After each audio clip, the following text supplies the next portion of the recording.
Syekh Albani rahimahullah dalam kitab Ahkam Al-Janaiz.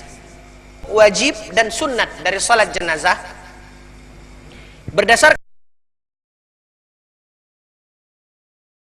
laki-laki, untuk perempuan. Terjadi perbedaan pendapat para ulama di dalam masalah ini. Bismillahirrahmanirrahim. Assalamualaikum warahmatullahi wabarakatuh. Alhamdulillah rabbil alamin. Wassalatu wassalamu ala asyrafil anbiya'i wal mursalin nabiyyina Muhammadin wa ala alihi wa sahbihi ajma'in. Amma ba'd. Bapak dan Ibu kaum muslimin wal muslimat rahimani Allah wa iyyakum. Puji dan syukur kita aturkan kepada Allah Subhanahu wa taala.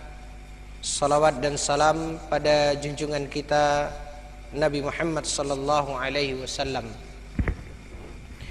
Bapak dan Ibu, para hadirin wal hadirat rahimani Allah wa iyyakum. Pada pertemuan kita sebelumnya kita telah mengupas permasalahan di dalam Kitabul Janazah, yaitu permasalahan yang berkaitan dengan hukum penyelenggaraan seseorang yang telah meninggal dunia. Maka telah kita kupas sampai kepada permasalahan mengkafankan. Setelah jenazah dimandikan, maka kemudian dikafankan. Sebagai melanjutannya, kaum muslimin yang dimuliakan oleh Allah, maka yang akan kita kupas berikutnya adalah permasalahan tentang menyolatkan jenazah, di mana Rasulullah sallallahu alaihi wasallam telah memberikan syariat dan tuntunan menyolatkan seorang muslim yang meninggal dunia berdasarkan hadis yang diriwayatkan oleh Abu Hurairah radhiyallahu anhu ketika beliau mengatakan, qala Rasulullah sallallahu alaihi wasallam, Nabi sallallahu alaihi wasallam bersabda, kata Nabi, man syahidal janazata hatta yusalla alaiha, barang siapa yang ikut menyelenggarakan jenazah hingga jenazah itu disalatkan, falahu qirat, maka dia mendapatkan pahala sebesar qirat. Wa man syahidaha hatta tudfan falahu qiratan, barang siapa yang menyelenggarakan jenazah hingga jenazah itu dikuburkan, falahu qiratan, maka dia akan mendapatkan pahala 2 qirat. Qila, lalu seseorang bertanya, wa mal qiratan, apa itu 2 qirat? Seberapa ukuran qirat atau yang dikatakan dengan 2 qirat? Lalu Nabi sallallahu alaihi wasallam menjelaskan, mithlul jabalainil azimain. Maksud daripada qirat adalah gunung yang besar, seperti gunung yang besar. Maka ketika seorang ikut menyelenggarakan jenazah hingga jenazah tersebut disalatkan, pahalanya diberikan oleh Allah Subhanahu wa taala sebesar gunung besar, seumpama gunung yang besar. Dan barang siapa yang menyelenggarakan jenazah, ikut menyelenggarakan jenazah hingga jenazah tersebut dikuburkan, maka dia akan mendapatkan pahala, kata Nabi SAW, 2 qirat, yaitu seumpama 2 buah gunung yang besar. Nah, kaum muslimin yang dimuliakan oleh Allah, ini menunjukkan tentang bahwasanya penyelenggaraan jenazah tersebut adalah ibadah nan agung, satu ibadah ubudiyah kepada Allah Subhanahu wa taala yang akan diberikan oleh Allah pahala yang besar. Maka kaum muslimin yang dimuliakan oleh Allah, itulah yang dikatakan oleh Nabi sallallahu alaihi wasallam dalam hadis muttafaqun alaih, dalam hadis yang muttafaqun alaih dari Abi Hurairah radhiyallahu anhu. takaran ini, Bapak dan Ibu yang dimuliakan oleh Allah, ukuran yang disebutkan oleh Nabi tentang pahala orang yang menyelenggarakan jenazah hingga jenazah itu disolatkan, bahkan hingga jenazah itu dikuburkan, dia mendapatkan pahala 1 qirat dan 2 qirat. Maka ukuran ini juga yang dikatakan oleh Nabi SAW tentang orang yang, maaf Bapak dan Ibu yang dimuliakan oleh Allah, seseorang yang memelihara anjing di rumahnya. Takaran ini juga disebutkan oleh Nabi SAW, yaitu kata Nabi SAW, orang atau seorang muslim yang memelihara anjing di rumahnya, maka kata Nabi sehari itu pahalanya akan dikurangi oleh Allah Subhanahu wa taala qiratan. Dia akan dikurangi pahalanya 2 qirat. Apa itu qirat? Seperti dijelaskan di dalam hadis ini. Ketika dikurangi 2 qirat berarti dikurangi pahalanya 2 kali gunung yang besar. Nah, kaum muslimin yang dimuliakan oleh Allah, ini ukuran yang besar yang dikatakan oleh Nabi SAW. Ya. Dan itu apa yang dijelaskan oleh Nabi di dalam 2 hadis tentang pahala yang Allah berikan untuk orang yang ikut menyelenggarakan jenazah, dan tentang pahala yang dikurangi oleh Allah pada orang yang memelihara anjing. Maka ini hukum menunjukkan tentang suatu kebaikan yang besar yang Allah berikan pahala yang besar pula, dan suatu keburukan yang besar yang Allah akan kurangi pahala dengan ukuran yang besar pula. Makanya kaum muslimin yang dimuliakan oleh Allah, ini Nabi SAW jelaskan apa yang dikatakan dengan 2 qirat tersebut, yaitu 2 gunung yang besar. Sekaligus hadis ini, kaum muslimin yang dimuliakan oleh Allah, selain ini menunjukkan tentang bahwasanya menyelenggarakan jenazah itu adalah ibadah dan agung yang Allah Subhanahu wa taala berikan balasan pahala yang besar, yaitu hingga qirat dan qiratan.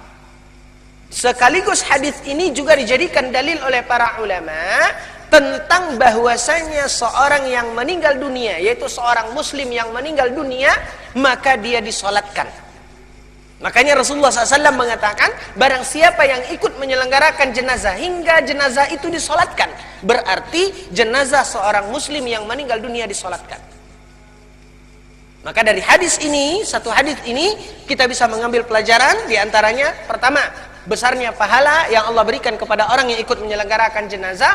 Pelajaran yang kedua, bahwasanya seorang muslim yang meninggal dunia disolatkan.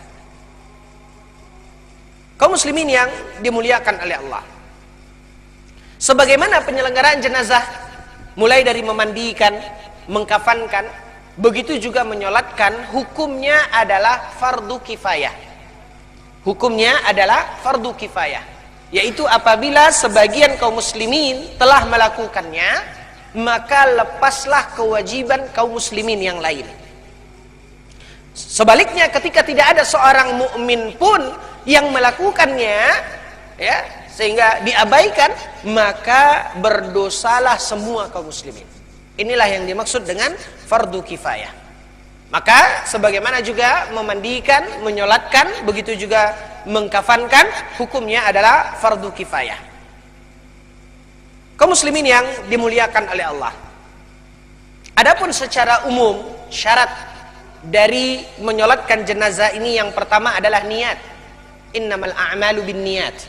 Dan yang kita katakan pada poin ini tidak lepas dari apa yang kita katakan pada niat di setiap ibadah dan amal yang kita lakukan, di mana an-niyatu mahalluha al-qalb.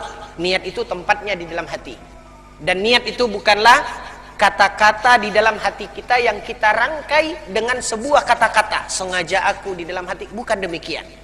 Tapi kita tahu bahwasanya yang kita lakukan ini adalah salat jenazah, maka itulah yang dikatakan dengan niat. Karena niat adalah al-qasd, yaitu keinginan yang ada di hati kita.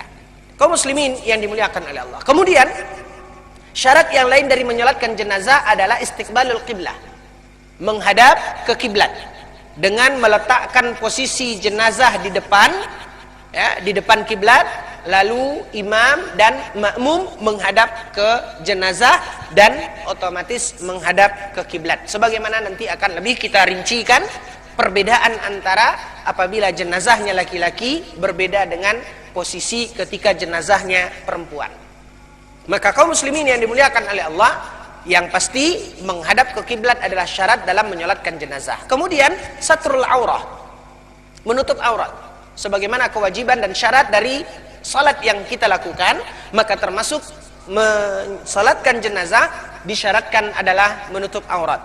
Kemudian taharatul musalli wal musalla alaihi wajtinabin najasah, yaitu bersihnya orang yang salat dan tempat salat dari najis.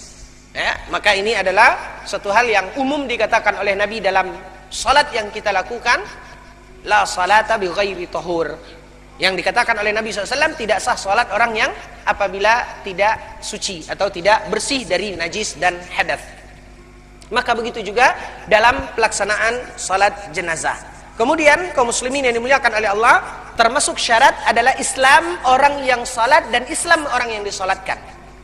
Maka artinya apabila seorang yang disolatkan itu kafir, maka tidak sah solat yang dilakukan. Disyaratkan Islamnya orang yang menyolatkan dan Islamnya orang yang disolatkan. Kemudian termasuk juga syarat dari salat jenazah adalah hudurul janazah wa in kanat bil balad wa kaunul musalli mukallafan. Yaitu kemudian syarat berikutnya adalah hadirnya dan adanya jenazah. Adanya jenazah, maka itu yang dinamakan dengan salat jenazah. Boleh juga melakukan seperti salat jenazah dengan tidak ada jenazah, tapi tidak dinamakan dengan salat jenazah, tapi dinamakan dengan salat gaib. Sebagaimana nanti akan kita jelaskan apa syarat daripada salat gaib tersebut. Yang pasti ketika dikatakan salat jenazah harus adanya jenazah. Maka ini juga syarat.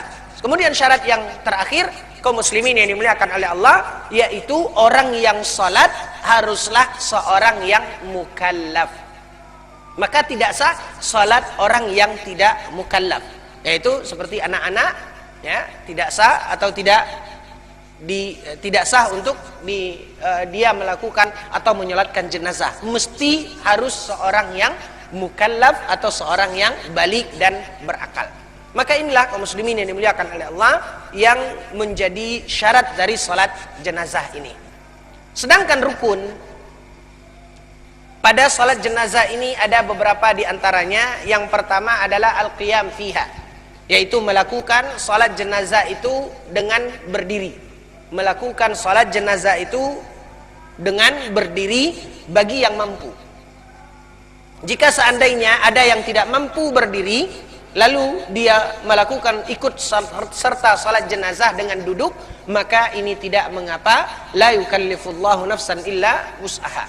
Akan tetapi menjadi rukun dari salat jenazah tersebut bagi orang yang mampu untuk berdiri, hendaknya melakukan salat jenazah itu dengan berdiri. Kemudian termasuk rukun juga adalah melakukan 4 takbir. Melakukan 4 takbir. Ini rukun.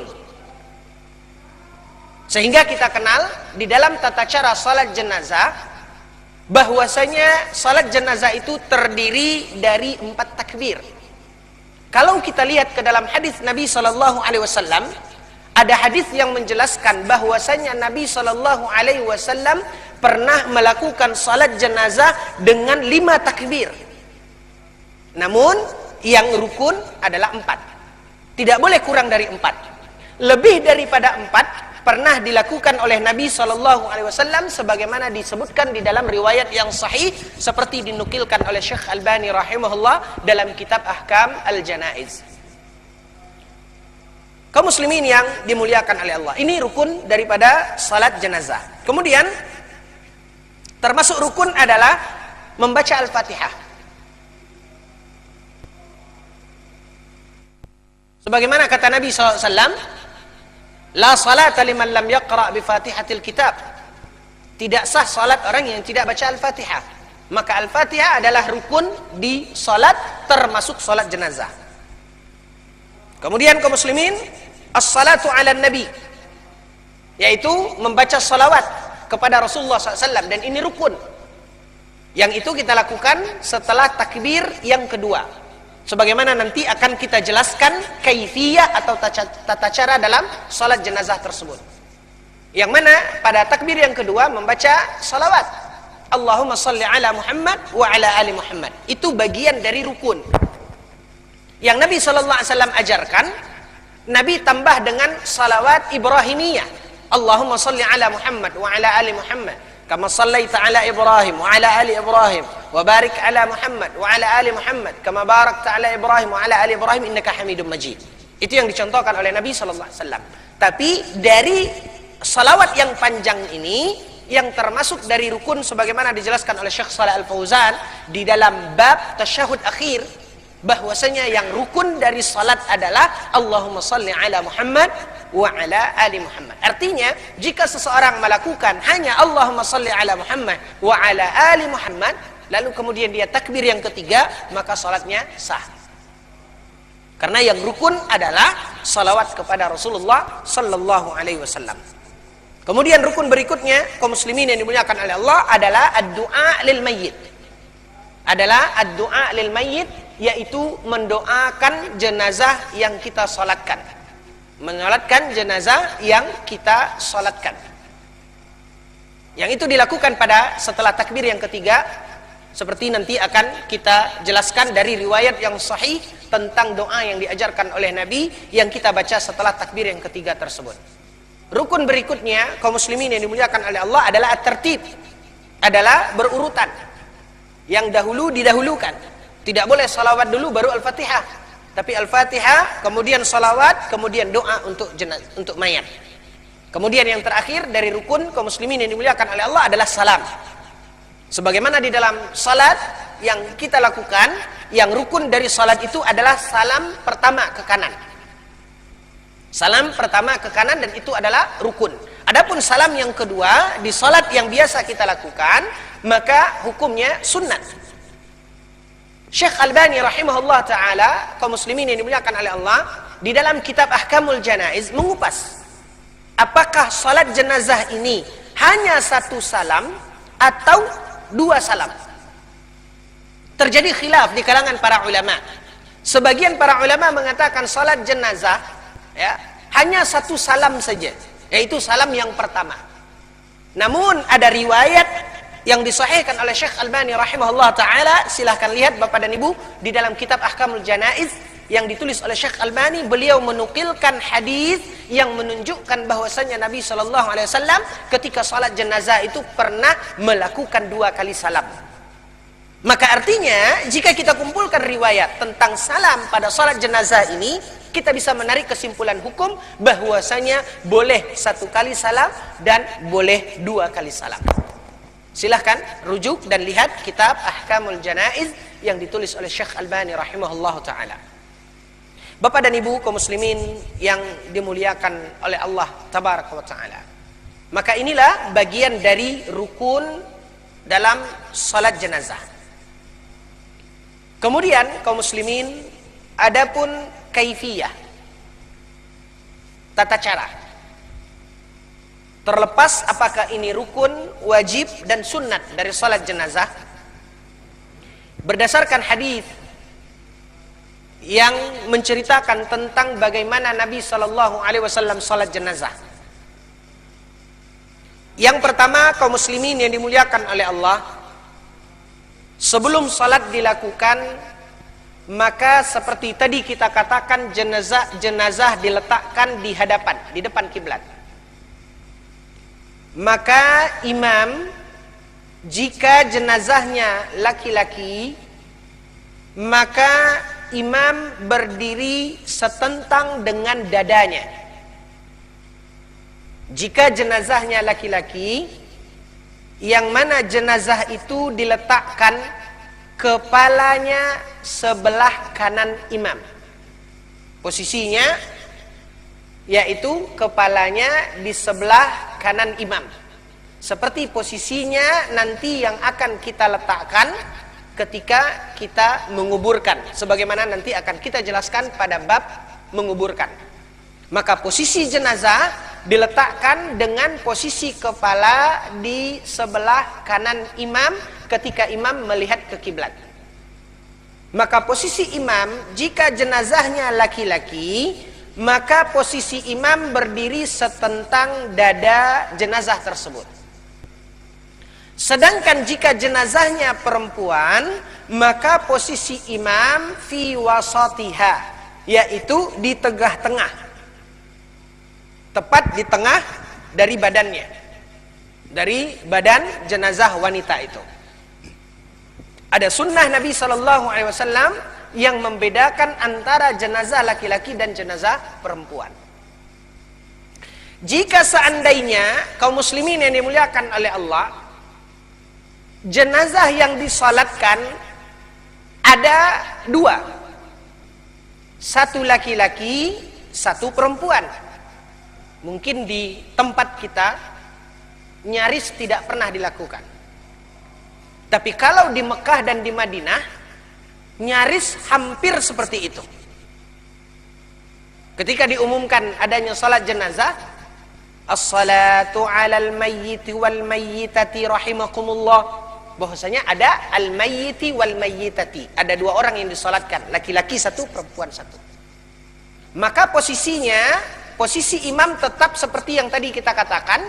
Berarti kalau imamnya di posisi tengah, anggap posisi mik ini adalah imam, ya, maka jenazah laki-laki setentang dadanya, anggap telapak tangan saya kepalanya, yaitu posisi imam setentang dada laki-laki, dan jenazah perempuan di tengah, artinya berarti kepalanya dilebihkan supaya posisi imam di dada laki-laki dan di tengah perempuan.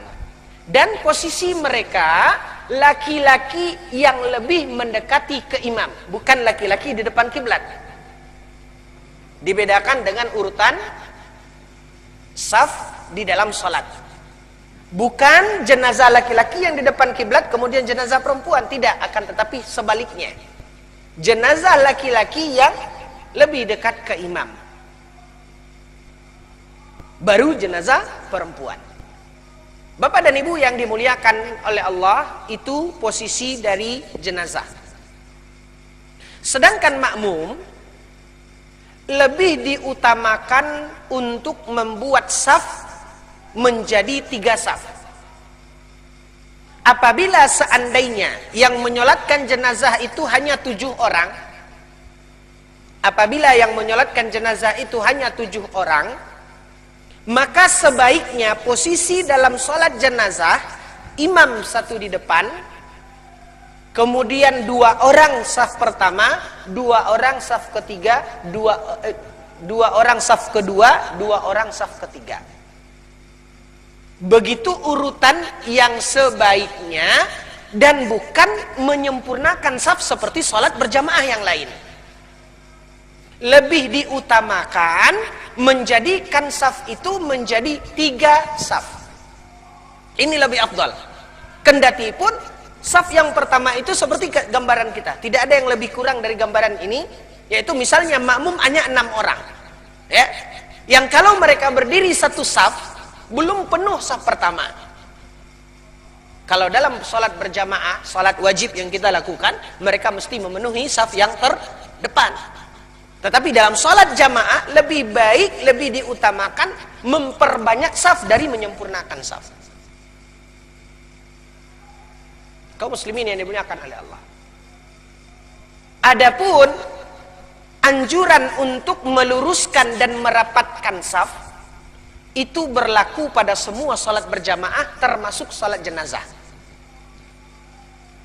Walaupun dalam sholat jenazah itu jarak tidak mengapa lebih rapat, karena kita tidak akan ruku, tidak akan sujud. Tapi dalam urusan meluruskan saf, mestinya seperti sholat yang lain. Yang harus kita garis bawahi kaum muslimin yang dimuliakan oleh Allah, dalam saf makmum, hendaklah makmum tidak memenuhkan saf, akan tetapi hendaklah makmum membikin saf, ya, yang lebih diutamakan adalah membuat saf itu menjadi 3 saf, dan ini yang paling afdal.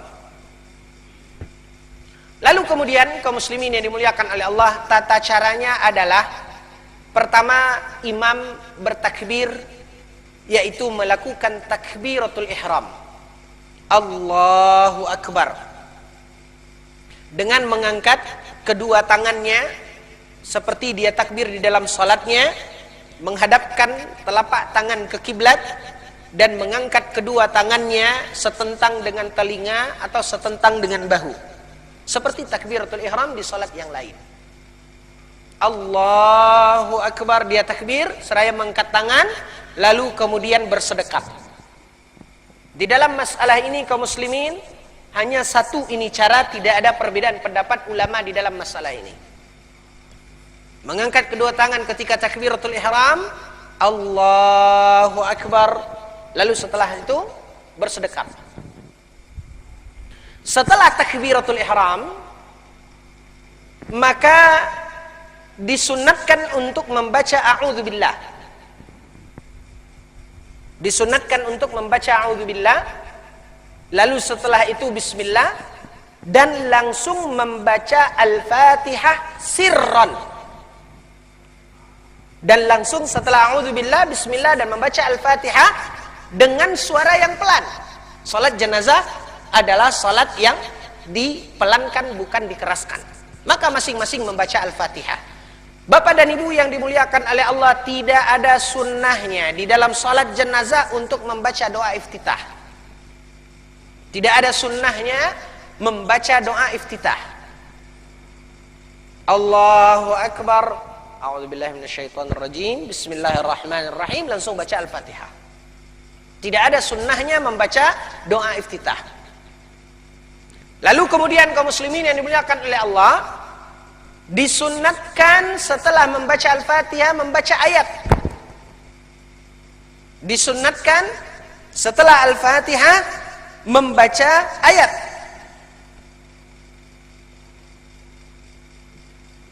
Kemudian kaum muslimin yang dimuliakan oleh Allah, lalu setelah membaca ayat, ya, walaupun sebagian para ulama ada yang mengatakan bahwasanya cukup membaca al-fatihah saja, akan tetapi pendapat yang rajih di dalam masalah ini, ayat itu sunnat hukumnya. Ya, bukan tidak boleh dibaca seperti doa iftitah. Doa iftitah memang tidak ada sunnahnya. Tapi kalau ada ayat, sebagian ulama ada yang mengatakan tidak dibaca, sebagian lain mengatakan dibaca. Dan pendapat yang rajih di dalam masalah ini, yaitu bolehnya seorang membaca ayat di dalam salatnya. Faqra'u ma tayassara min. Sebagaimana kata Allah Subhanahu wa taala dalam Al-Qur'an, bacalah yang mudah bagi kita untuk membacanya, wallahu taala alam. Lalu setelah itu Bapak dan Ibu, takbir yang kedua. Takbir yang kedua membaca Allahu Akbar.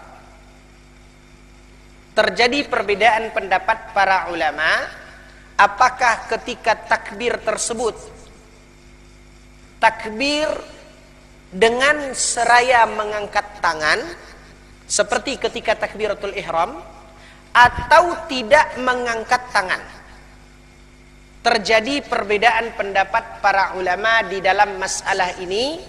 Sebagian para ulama mengatakan tidak disunnatkan mengangkat tangan, dan pendapat ini yang diikuti oleh Syekh Albani rahimahullah ta'ala. Sebagian ulama yang lain mengatakan mengangkat tangan ketika takbir tersebut, dan pendapat inilah yang dirajihkan, yang dikuatkan dan diikuti oleh Syekh Abdul Aziz bin Abdullah bin Baz dan Syekh Saleh Al-Fauzan di dalam kitabnya Mulakhas Al-Fiqhi.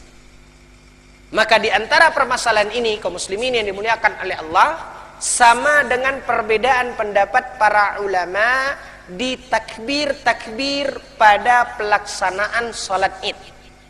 Juga berbeda pendapat para ulama, apakah 7 takbir di rakaat yang pertama, 5 takbir di rakaat yang kedua dalam salat Id, apakah dengan mengangkat tangan atau tidak.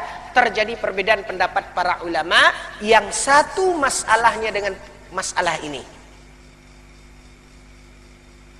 Dari dua pendapat ini, kaum muslimin yang dimuliakan oleh Allah, masing-masing ulama yang mengikuti pendapatnya mengedepankan dalil-dalil yang mereka lihat dan mereka pandang dalil itu yang kuat.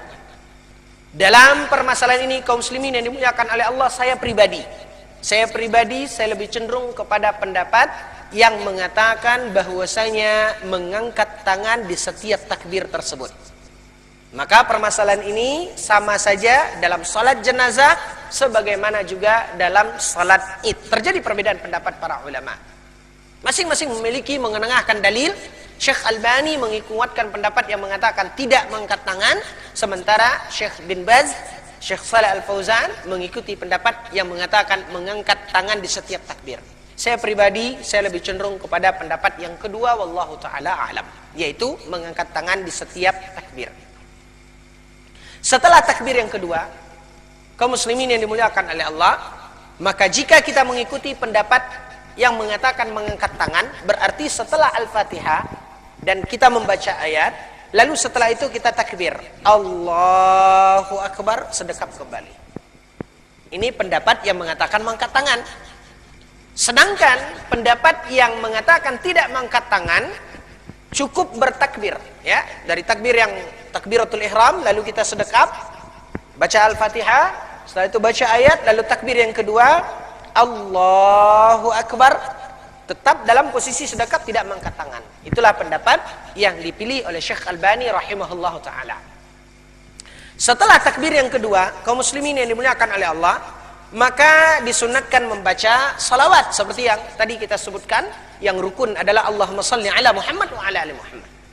Dan boleh seorang sunnat hukumnya untuk menambah kama sallaita ala Ibrahim wa ala ali Ibrahim wa barik ala Muhammad wa ala ali Muhammad kama barakta ala Ibrahim wa ala ali Ibrahim innaka Hamidum Majid. Lalu setelah itu takbir yang ketiga, Allahu Akbar. Ya, setelah membaca salawat, maka takbir yang ketiga, Allahu Akbar, kembali bersedekap. Setelah itu barulah dibaca doa untuk mayit. Doa untuk orang yang meninggal dunia. Di antara hadis datang dari Nabi SAW dengan lafaz hadis yang sahih, dikatakan bahwasanya Nabi membaca Allahumma ghfir li hayyina wa mayyitina wa syahidina wa ghaibina wa saghirina wa unthana Allahumma innaka ta'lamu munqalabina wa mathwana wa anta ala kulli syai'in qadir Allahumma man ahyaitahu minna fa ahyihi 'ala al-islam wa man tawaffaitahu minna fa tawaffahu 'ala al-iman. Ya, ini beberapa riwayat datang dari satu riwayat tentang bacaan pada rakaat yang pada takbir yang ketiga. Kemudian ada riwayat yang lain. Riwayat ini dikeluarkan oleh Imam Abi Daud, Tirmidzi, Ibnu Majah dan disahihkan oleh Syekh Albani rahimahullah dalam kitab Ahkam Al-Janaiz. Kemudian ada riwayat yang lain, yaitu Allahumma ighfir lahu warhamhu wa'afihi wa'fu anhu wa akrim nuzulahu wa wasi' madkhalahu waghsilhu bil ma'i wal thalji wal baradi wa naqqihi minadh dhunubi wal khataaya kama yunqqa ath-thawb al-abyad min ad-danas wa abdilhu daran khairan min darihi wa ahlan khairan min ahlihi wa zawjan khairan min zawjihi wa adkhilhu al-jannata wa a'idhu min adhabil qabri wa adhabin nar wa wafsah lahu fi qabri wa nawwir lahu fi. Hadis ini dikeluarkan oleh Imam Muslim dalam kitab sahihnya. Kaum muslimin yang dimuliakan oleh Allah, ada beberapa riwayat yang diajarkan oleh Nabi SAW tentang bacaan setelah takbir yang ketiga ini. Kemudian permasalahan doa Allahumma ighfir lahu, terjadi perbedaan pendapat para ulama. Sebagian para ulama melihat karena ini lafaz hadis yang diajarkan oleh Nabi, yang dikeluarkan oleh Imam Muslim, Allahumma ighfir lahu, maka doa inilah yang dibaca apakah jenazahnya laki-laki ataupun jenazahnya perempuan. Karena Nabi mengajarkan Allahumma ighfir lahu. Lafaz hadisnya yang dikeluarkan oleh Imam Muslim nomor hadis 963, maka Nabi SAW mengajarkan dengan lafaz Allahumma ighfir lahu, terlepas apakah jenazahnya laki-laki atau perempuan. Ini menurut pendapat sebagian ulama. Sebagian ulama yang lain seperti Syekh Shalih Al-Fauzan mengatakan, wa in kana al-musalla alaihi untha, sedangkan jika jenazah yang disalatkan adalah jenazah perempuan, maka doa Allahumma ighfir lahu diganti dengan Allahumma ighfir laha warhamha wa'afiha wa'fu anha wa akrim nuzulaha. Ini menurut pendapat yang kedua dari pendapat para ulama yang diikuti oleh Syekh Shalih Al-Fauzan hafizahullah ta'ala. Bapak dan Ibu yang dimuliakan oleh Allah, dalam masalah ini, dan saya harap kita bisa menangkap dan memahami di mana letak perbedaan pendapat tersebut. Maka dalam perbedaan apakah membaca Allahumma ighfir lahu terlepas jenazahnya laki-laki ataupun perempuan, atau masing-masing hu untuk laki-laki, ha untuk perempuan, terjadi perbedaan pendapat para ulama di dalam masalah ini. Kembali di dalam masalah ini saya pribadi, saya lebih cenderung kepada pendapat yang diikuti oleh Syekh Shalih Al Fauzan hafizahullah taala, yaitu kita sesuaikan dengan jenazah yang disolatkan. Disesuaikan dengan jenazah yang disolatkan, maka kita menggunakan kata ganti yang berbeda antara laki-laki dan perempuan, yaitu Allahumma ighfir lahu jika jenazahnya laki-laki, Allahumma ighfir laha jika jenazahnya perempuan. Wallahu taala a'lam. Setelah itu, kaum muslimin yang dimuliakan oleh Allah, maka kita melakukan takbir yang keempat. Allahu Akbar, kembali bersedekap. Apa yang dibaca setelah takbir yang keempat? Kaum muslimin yang dimuliakan oleh Allah, tidak ada hadis yang sahih yang menceritakan bacaan setelah takbir yang keempat. Maka setelah takbir yang keempat, kita hanya diam, karena tidak ada Nabi ajarkan bacaan setelah takbir yang keempat. Sedangkan yang mungkin pernah kita pelajari Bapak dan Ibu, waktu kita belajar salat jenazah, pada takbir yang ketiga Allahumma ighfir lahu warhamhu wa'afihi wa'fu anhu, kan seperti itu. Setelah takbir yang keempat, apa yang selama ini kita pelajari? Allahumma la tahrimna ajrahu wa la taftinna ba'dahu waghfir lana walahu. Itu bacaan setelah takbir yang keempat. Bapak dan Ibu yang dimuliakan oleh Allah, Allahumma la tahrimna ajrahu wa la taftinna ba'dahu, sebetulnya itu bukan bacaan yang keempat setelah takbir yang keempat. Tapi Allahumma la tahrimna ajrahu wa la taftinna ba'dahu itu adalah lanjutan bacaan ketika takbir yang ketiga. Allahumma fir li hayyina wa mayyitina wa syahidina wa ghaibina wa kabirina wa saghirina wa unsana. Allahumma man ahyaitahu minna fahyina 'alal islam wa man tawaffaitahu minna fatawaffahu 'alal iman. Allahumma la tahrimna ajrahu wa la taftinna ba'dahu waghfir lana wa lahu. Itu lanjutan dari bacaan yang tadi. Kapan itu dibaca? Setelah takbir yang ketiga. Adapun setelah takbir yang keempat, tidak ada bacaan. Makanya dikatakan oleh Syekh Shalih Al Fauzan hafizallahu taala, beliau mengatakan, melanjutkan ketika menjelaskan tentang bagaimana cara salat jenazah, beliau mengatakan tsumma yukabbir. Lalu kemudian orang yang salat tadi pun kembali bertakbir, yaitu takbir yang keempat. Wa yaqifu ba'daha qalilan, lalu dia diam sejenak. Dikatakan oleh Syekh Shalih Al Fauzan, takbir yang keempat, thumma yaqifu qalilan, lalu diam sejenak, thumma yusallim taslimatan wahidatan an yamini. Lalu kemudian setelah itu, setelah dia diam sejenak, tidak ada bacaan di sana, dia diam sejenak, kemudian dia salam satu kali ke kanan. Dan di sini kaum muslimin yang dimuliakan oleh Allah, terlihat oleh kita bahwasanya Syekh Shalih Al Fauzan mengikuti pendapat yang mengatakan bahwasanya salam salat jenazah itu hanya satu kali. Makanya beliau mengatakan summa yusallim taslimatan wahidatan an yamin. Lalu kemudian dia salam ke kanan. Sementara seperti tadi kita katakan, Syekh Albani rahimahullah menukilkan adanya riwayat yang menjelaskan bahwasanya Nabi juga pernah melakukan salam sekali ke kanan dan salam ke kiri. Dan inilah pendapat yang rajih, pendapat yang kuat di dalam masalah ini, bahwasanya salam salat jenazah itu boleh dilakukan satu kali dan tidak terlarang dilakukan dua kali, sebagaimana yang dinukilkan oleh Syekh Albani di dalam kitab Ahkamul Janaiz. Wallahu ta'ala alam. Kaum muslimin yang dimuliakan oleh Allah, Inilah beberapa ketentuan yang diajarkan oleh Nabi sallallahu alaihi wasallam berdasarkan hadis-hadis yang sahih tentang bagaimana tata cara di dalam menyolatkan jenazah. Lalu muncul pertanyaan, ketika doa untuk mayat, kita baca Allahumma ighfir lahu, ya Allah ampunilah dia, warhamhu, dan rahmatilah dia. Bagaimana kalau orang yang kita salatkan itu adalah jenazah anak-anak yang tidak berdosa? Apa yang kita katakan Allahumma ighfir lahu? Apa yang mau diampunkan? Dia anak-anak yang meninggal dunia dan dia tidak memikul dosa. Kenapa kita membaca doa Allahumma ighfir lahu?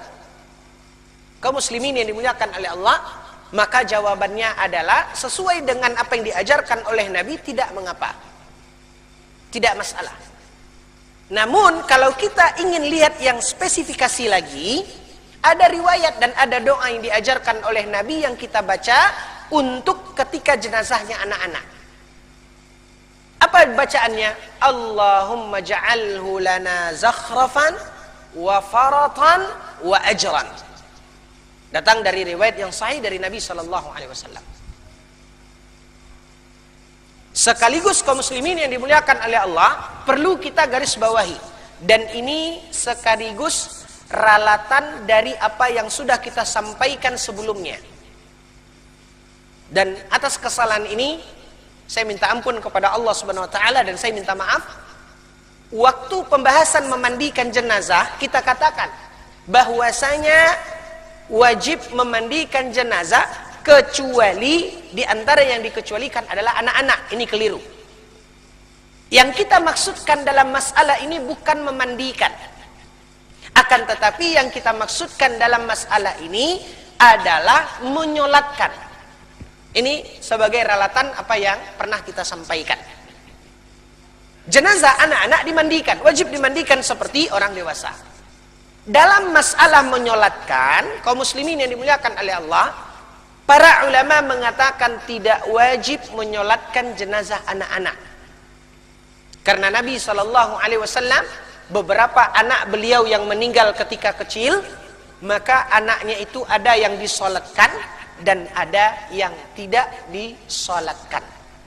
Makanya Syekh Albani rahimahullah di dalam kitab Ahkamul Janaiz mengatakan bahwasanya menyolatkan jenazah anak-anak tidak wajib seperti menyolatkan jenazah orang dewasa. Bapak dan Ibu kaum muslimin wal muslimat yang dimuliakan oleh Allah tabaraka wa taala. Adapun jika seorang wanita keguguran, lalu anak yang keluar ini apakah diselenggarakan seperti penyelenggaraan jenazah? Apakah disolatkan atau tidak? Terlepas dari hukumnya wajib atau tidak wajib, maka kaum muslimin yang dimuliakan oleh Allah, para ulama seperti juga yang dijelaskan oleh Imam Ibnu Katsir dalam kitab tafsirnya, bahwasanya apabila seorang wanita keguguran dan jika janin yang gugur tadi telah lewat 120 hari, maka artinya janin itu telah ditiupkan ruh kepadanya. Maka ketika dia keguguran dan dia keluar, maka janin itu diselenggarakan layaknya manusia, karena dia telah pernah ditiupkan ruh kepadanya. Sedangkan jika seorang ibu keguguran dan umur janin ketika gugur itu kurang dari 120 hari, artinya kurang dari 4 bulan, maka tidak perlu diselenggarakan seperti menyelenggarakan jenazah. Ya, hanya cukup dikuburkan karena belum ditiupkan ruh kepadanya, dan ini yang dijelaskan oleh para ulama. Begitu juga yang ditegaskan oleh Syekh Shalih Al Fauzan di dalam pembahasan ini. Wallahu taala a'lam. Yang terakhir, Bapak dan Ibu yang dimuliakan oleh Allah, yaitu jika seseorang tertinggal dalam sholat jenazah. ketika seseorang tertinggal dalam sholat jenazah, artinya dia terlambat. Imam takbir, Allahu Akbar, Allahu Akbar, Allahu Akbar. Artinya imam sudah 3 kali takbir, dia baru masuk takbiratul ihram, Allahu Akbar. Lalu imam takbir sekali lagi, Allahu Akbar, maka dia pun ikut takbir, Allahu Akbar. Setelah takbir yang keempat, diam sejenak imam, lalu imam salam, Assalamualaikum warahmatullah. Apa yang dilakukan oleh makmum yang masbuk tadi, yang terlambat tadi? Maka hendaklah dia menambah takbir yang tertinggal. Artinya, berarti dia baru 1 kali takbir, baca Al-Fatihah, lalu dia takbir berikutnya, begitu imam salam, dia takbir, Allahu Akbar, salawat, lalu dia takbir, baca doa, lalu dia takbir, diam sejenak dan salam. Ya. Maka ini yang terjadi apabila seseorang tertinggal darinya. Wa man fatathu sholata 'alal mayyit qabla dafnihi, dan barang siapa yang tertinggal tidak menyolatkan jenazah tersebut sebelum dia dikuburkan, shalla 'ala qabrihi, maka salatlah ketika dia telah dikuburkan. Seperti yang dilakukan oleh Nabi SAW pada jenazah seorang wanita, yang sudah kita pernah sampaikan pada awal pembahasan hukum ini, yaitu ketika Nabi SAW melihat adanya seorang wanita yang biasa menyapu masjid. Lalu ketika Nabi bepergian, Nabi pulang dan Nabi tidak melihat wanita tersebut. Lalu Nabi mendengar bahwasanya wanita ini telah meninggal dunia. Kemudian Nabi mengatakan, dullani ala qabriha, tunjukkan saya di mana kuburnya. Maka kemudian Nabi dibawa ke kuburan wanita itu, lalu Nabi menyolatkannya di kuburannya. Bapak dan Ibu yang dimuliakan oleh Allah,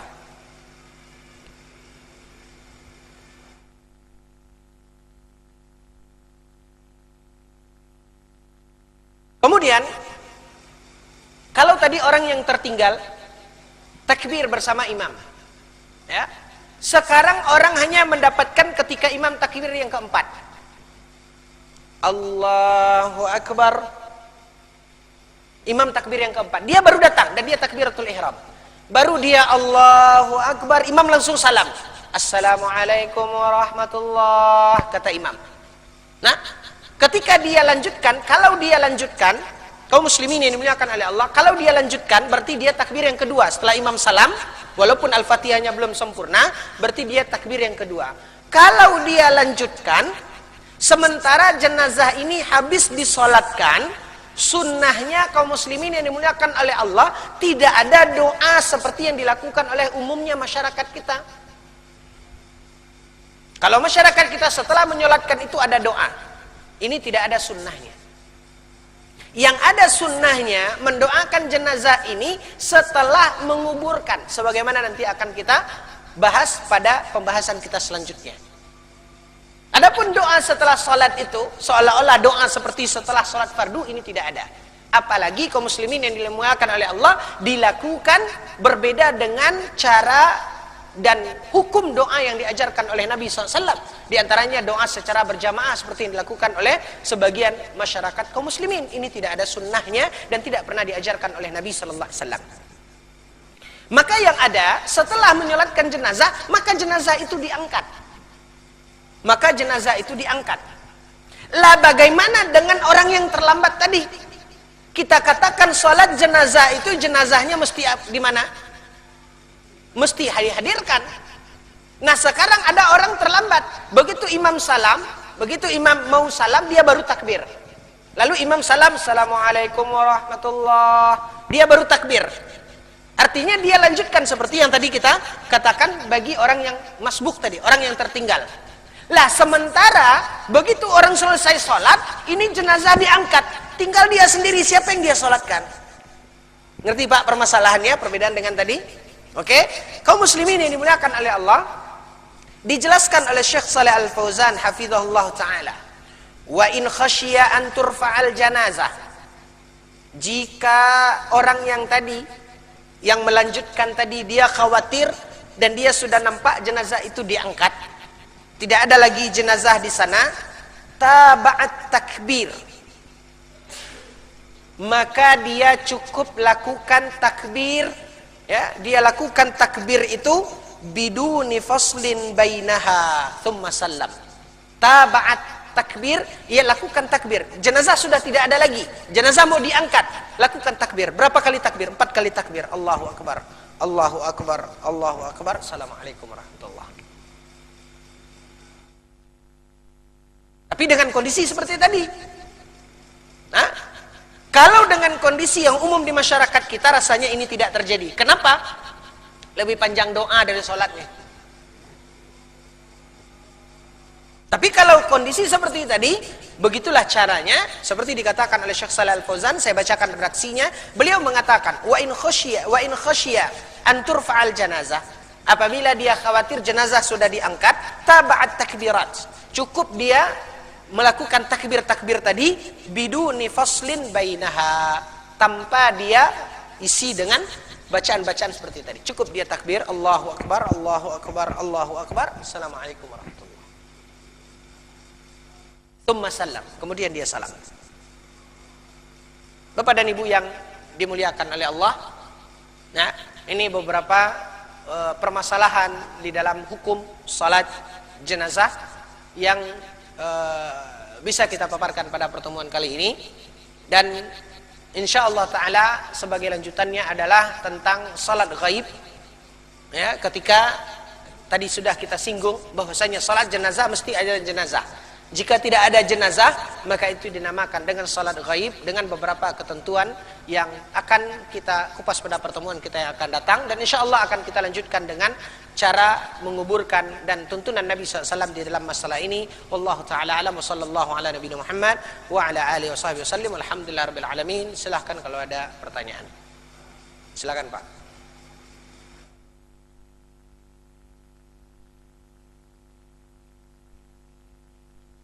Jika jenazahnya laki-laki perempuan, nah, saya tambahkan ke Bapak, jenazahnya 3 laki-laki, 6 perempuan, 3 anak-anak. Bagaimana doanya? Makanya ada riwayat yang Nabi ajarkan. Apa Nabi ajarkan? Allahumma ghfir li hayyina wa mayyitina wa syahidina wa ghaibina wa kabirina wa dzakarina wa unthan wa kabirina wa saghirina wa dzakarina wa unthana. Ini mau berapa jenazahnya tersapu semua.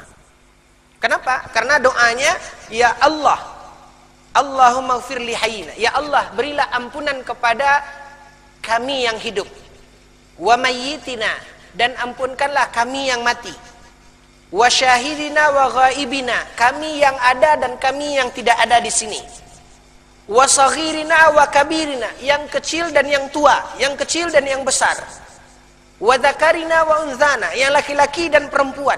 Mau berapa jenazahnya tersapu semua. Nah, jadi begitu. Jadi tinggal doa-doa yang diajarkan oleh Nabi ini ya kita pilih. Apabila jenazahnya dengan tadi, atau mungkin seperti di Mekah Bapak, kadang-kadang tidak tersimak oleh kita, ya, as-salatu 'alal amwati wat-tifli wal maitati yarhamukumullah. Kalau kita dengar itu, fokus kita mendengar, tahu kita, oh berarti jenazahnya laki-laki banyak, lebih dari 3. Karena dia mengatakan amwat. Wat-tifli berarti 1 orang anak-anak. Wal mayyitati berarti 1 orang perempuan. Nah, kalau kita fokus mendengar, tapi kadang-kadang aba-aba itu tidak jelas pula. Karena kan kita habis sholat itu, assalamualaikum warahmatullahi, kita sibuk berzikir, astagfirullah, astagfirullah. Dia ngomong, as-salatu 'alal amwati entah 'alal maitati, tidak jelas bagi kita. Maka ketika misalnya kita ragu, tidak perlu kita cari tahu dulu.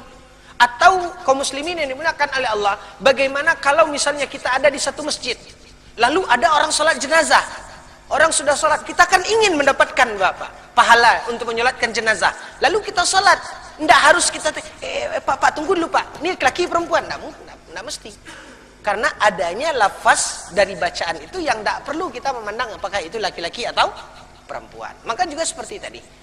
Artinya itulah manfaat sehingga Nabi SAW mengajarkan satu riwayat, Allahumma firli hayyina wa mayyitina wa syahidina wa ghaibina wa kabirina wa saghirina wa unthana wa dzakarina wa unthana. Ini tersapu semuanya. Ya. Gimana, Pak? Yang mana hafal, Pak? Ya sudah, itu saja. Bahkan tadi kita katakan, sebagian para ulama mengatakan cukup itu mau jenazahnya laki-laki, mau perempuan, mau 2, mau 3, mau apa saja, cukup. Ada pendapat ulama yang mengatakan demikian. Allahumma fir lahu warhamhu. Wallahu ta'ala alam. Silakan Pak.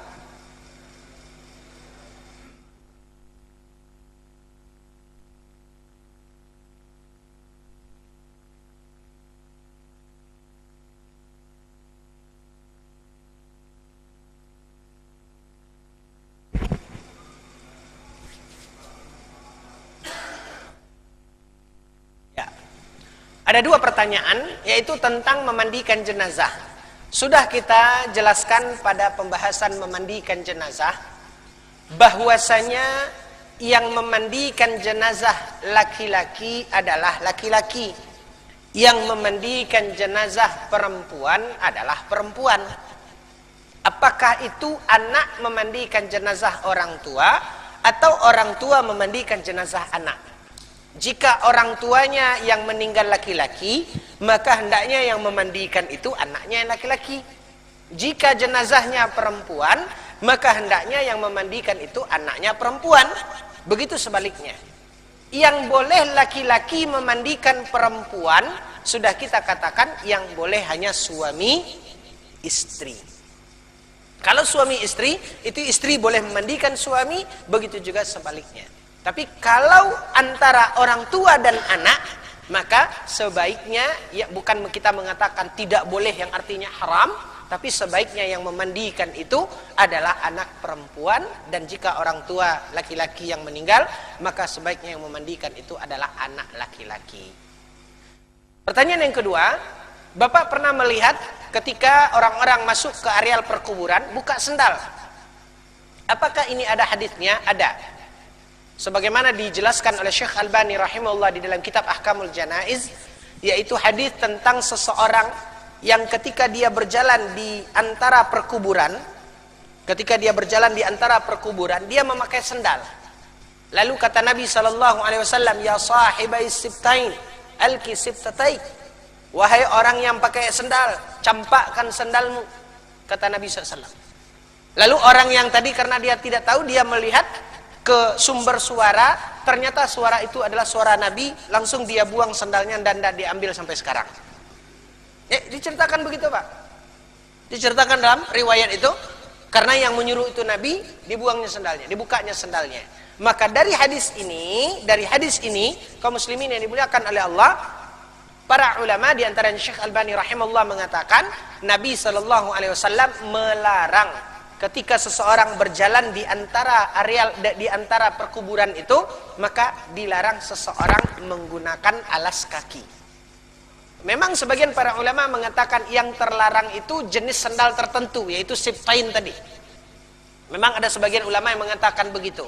Tapi pendapat yang kuat, pendapat yang rajih dan lebih hati-hati di dalam masalah ini adalah semua jenis alas kaki.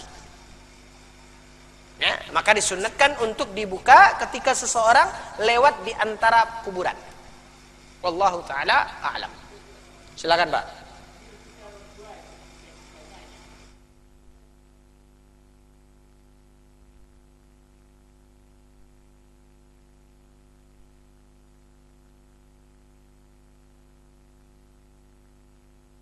Kita berharap mati husnul khatimah,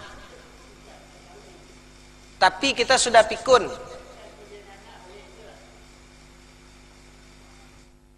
Tidak ada hubungannya orang yang pikun itu kita katakan tidak dapat husnul khatimah.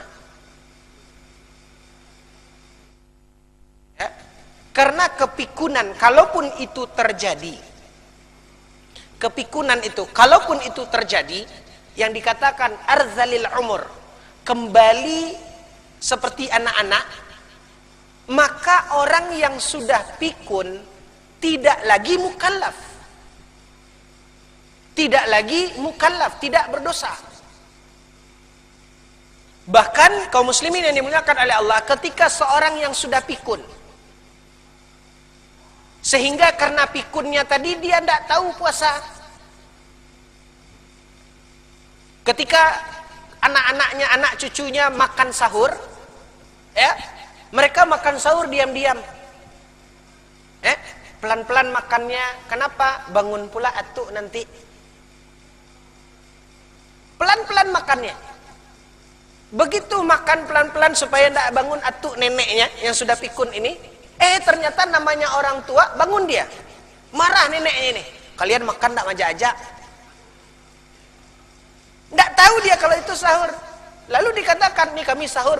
Nenek puasa tidak puasa, tidak usahlah sahur. Yang ada di kepalanya tuh anak-anaknya tidak ngajak dia makan. Udah Pak, udah sahur, udah kenyang, udah makan sahur, ya. Kadang-kadang namanya orang tua sudah pikun, duduk saja. Saya Pak pernah nenek saya rahimahullah begitu sampai pada usia pikunnya. Duduk saja. Ya namanya puasa, kita habis waktu sahur itu tidak ada makanan, tidak ada, sudah selesai semua. Jam 6, jam 7 dia tunggu aja. Lalu ngomong dia sendiri, "Ba, dek orang di rumah kok ndak ada magia dan makan kok ha." Karena ndak tahu lagi puasa. Ndak tahu dia yang puasa itu apa. Kalau dia bilang sahur, oh ya puasa. Sekarang iya, habis itu namanya pikun, ndak tahu lagi. Nah, kaum muslimin yang dimuliakan oleh Allah, apa kata para ulama? Orang yang seperti ini, ketika dia tidak tahu itu puasa, ketika dia sudah pikun, apakah dia dibayarkan fidyahnya? Tidak. Kenapa tidak dibayarkan fidyah? Karena dia bukan mukallaf. Sebagaimana anak-anak yang tidak puasa, apa bapak bayar fidyah untuk anak bapak yang umur 3 tahun tidak tahu puasa itu? Tidak, karena dia bukan mukallaf. Maka ini artinya, kendati pun seseorang, ya mudah-mudahan Allah Subhanahu wa taala melindungi kita dari itu, ya. Ketika seorang sudah pikun, tidak menutup kemungkinan dia husnul khatimah. Sebagaimana anak-anak juga bisa saja dia mendapatkan, bahkan sudah pasti dia itu mendapatkan husnul khatimah karena dia bukan mukallaf. Karena itu di luar daripada kemampuan dan di luar daripada kehendak kita. Kalaupun itu terjadi, tidak menutup kemungkinan seseorang akan mendapatkan husnul khatimah. Yang pasti kita terus berusaha untuk senantiasa melakukan kebaikan, untuk senantiasa berupaya mendekatkan diri kita kepada Allah dan meminta kepada Allah Subhanahu wa taala, Allahumma rzuqna husnul khatimah. Ya Allah, berikanlah kepada kami husnul khatimah. Ya, jadi tidak menghalangi pikunnya seseorang atau tuanya seseorang untuk mendapatkan husnul khatimah insyaallah.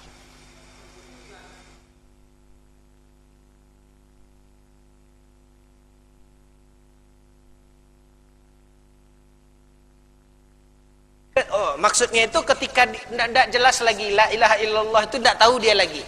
Bagaimana kalau dia tidak jelas itu lalu dia meninggal dunia? Atau misalnya seorang sebelum meninggal itu dia pingsan. Tidak tahu lagi dia dengan mengucapkan la ilaha illallah itu lalu dengan dari pingsannya tadi lewat langsung. Nah, kaum muslimin yang dimuliakan oleh Allah, bagaimana di sisi Allah? Ya, di sisi Allah tentu Allah akan menimbang amalnya. Jangan kita mengira ketika seseorang meninggal dunia tidak mengucapkan la ilaha illallah tidak masuk surga. Kita yakin, kita tahu bahwasanya seorang yang akhir ucapannya la ilaha illallah itu suatu kebaikan.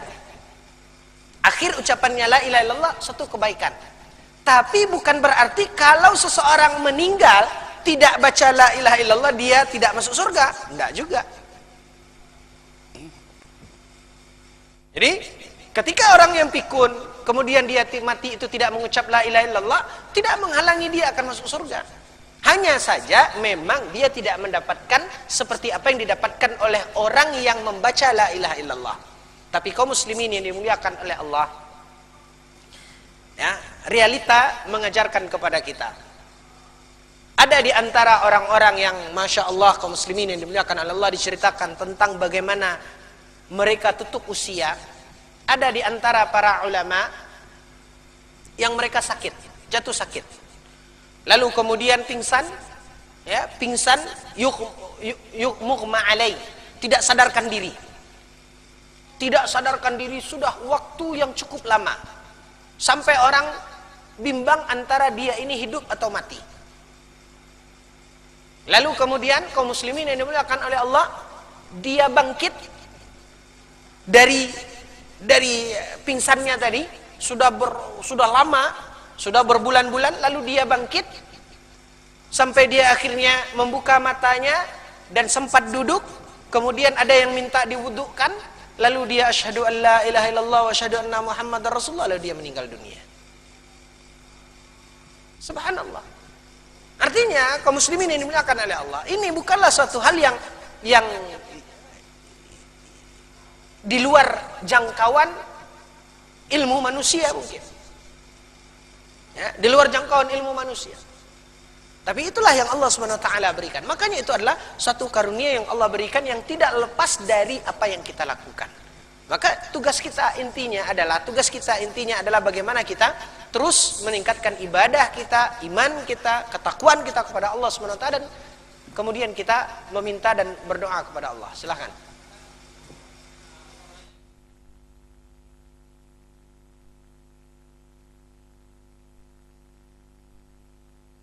Ya iya, karena rukun daripada sholat tadi apa?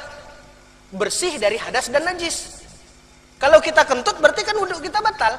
Ngapain kita berdiri di situ? Ikut pun kita tidak sholat namanya. Sholasido namanya gitu. Kenapa kita tidak wudhu? Artinya maka kita harus berwudhu. Begitu kita selesai wudhu, ternyata jenazah ini sudah dibawa. Kan ada solusi tadi. Barang siapa yang tidak bisa menyolatkan dia sebelum dia dikubur, bagaimana solusinya?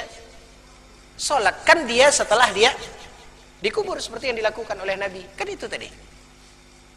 Sebagaimana juga kita telah katakan, alasan orang untuk menunda penyelenggaraan jenazah. Kenapa? Masih ada keluarganya yang belum datang. Ya, masih ada anaknya di rantau yang belum pulang. Anaknya ingin menyelenggarakan jenazah ayahnya. Ingin menyelenggarakan apa? Ingin menyolatkan. Mungkin ini bakti dia terakhir untuk orang tuanya. Ya sudah, kuburkan, solatkan ketika orang tuanya sudah dikubur. Nah, kaum muslimin yang dimuliakan oleh Allah. Jadi itulah sunnah Nabi SAW yang tidak bertentangan dengan tuntunan untuk segera menyelenggarakan jenazah.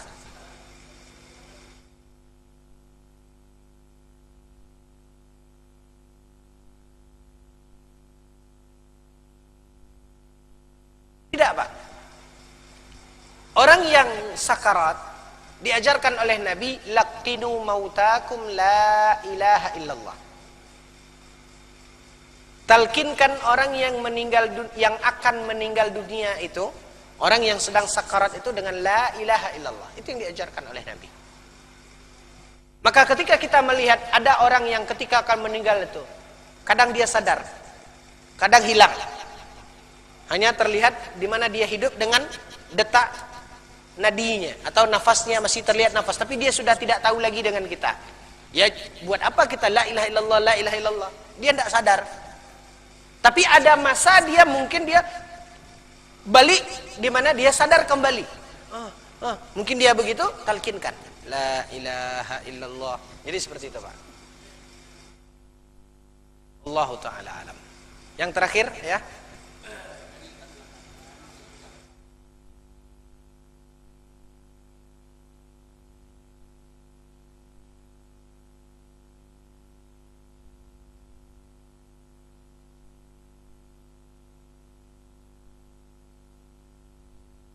Enggak, saya tidak mengatakan seperti itu. Saya tidak mengatakan seperti itu.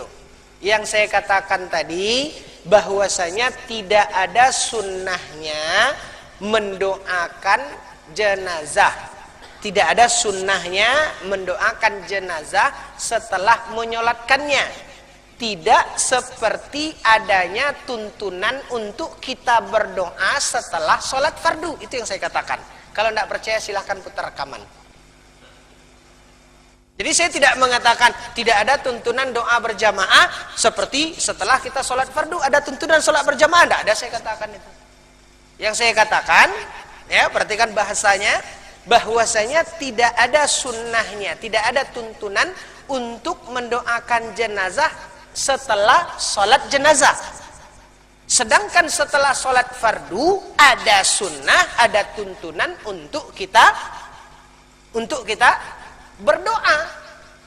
Apalagi doa setelah sholat jenazah itu dilakukan tidak sesuai dengan tuntunan Nabi SAW ya, dalam kaidah berdoa arti dilakukan secara berjamaah. Berarti di situ sudah terkumpul dua kekeliruan. Sedangkan jika seorang berdoa setelah sholat berjamaah, dia berdoa, itu ada tuntunannya. Tapi jika dia lakukan doa berjamaah setelah sholat berjamaah, maka dia jatuh hanya mendapatkan satu kekeliruan. Itu. Jadi saya tidak mengatakan, sangat jauh sekali kalau saya mengatakan sholat doa berjamaah, doa bersama-sama setelah sholat berjamaah. Dan itu saya tidak mengatakan itu. Wallahu ta'ala alam. Mohon maaf atas segala kekurangan. Kita akhiri dengan doa kafaratul majlis. Subhanakallahumma bihamdika asyhadu an la ilaha illa anta astaghfiruka wa atubu ilaik. Assalamualaikum warahmatullahi wabarakatuh.